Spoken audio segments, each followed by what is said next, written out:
Nanneddu fate. Sì. Nanneddu è una storia, è una lettera mandata dal carcere.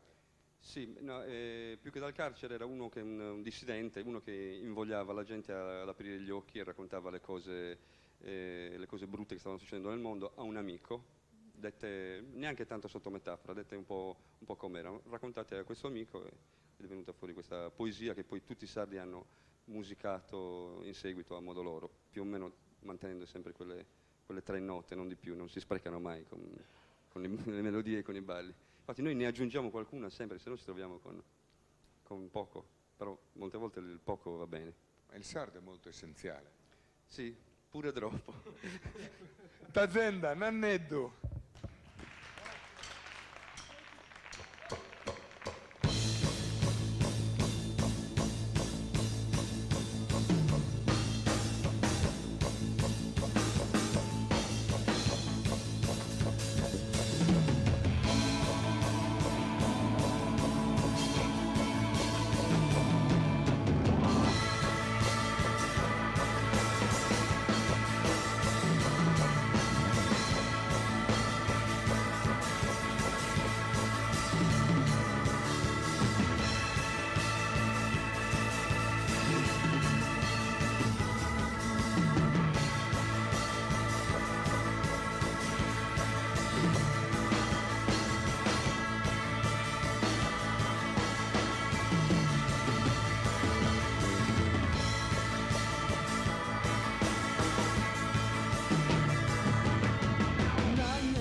Como os populos cascan che cane, griden de vorte che rimo pane.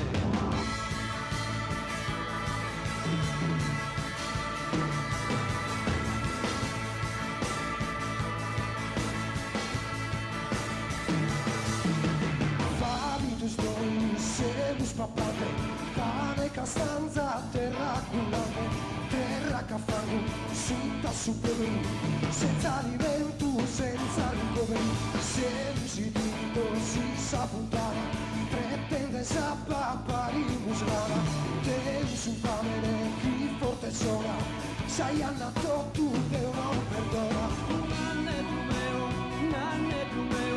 Nanneddu meu, su mundu ergai, assicutera, non torna mai, assicutera, non torna mai.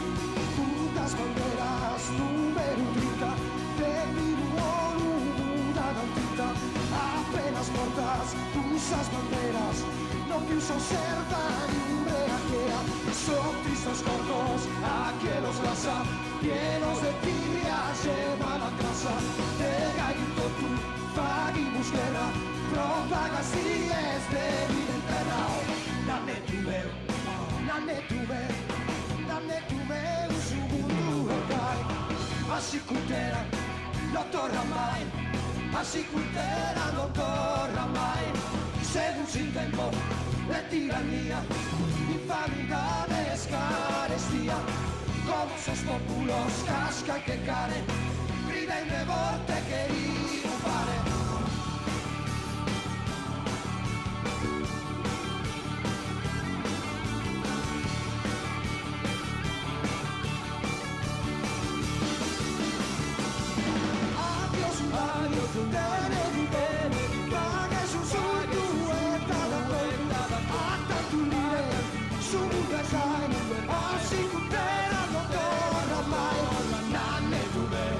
Nanneddu meu,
Nanneddu, t'azienda, e prima parlavamo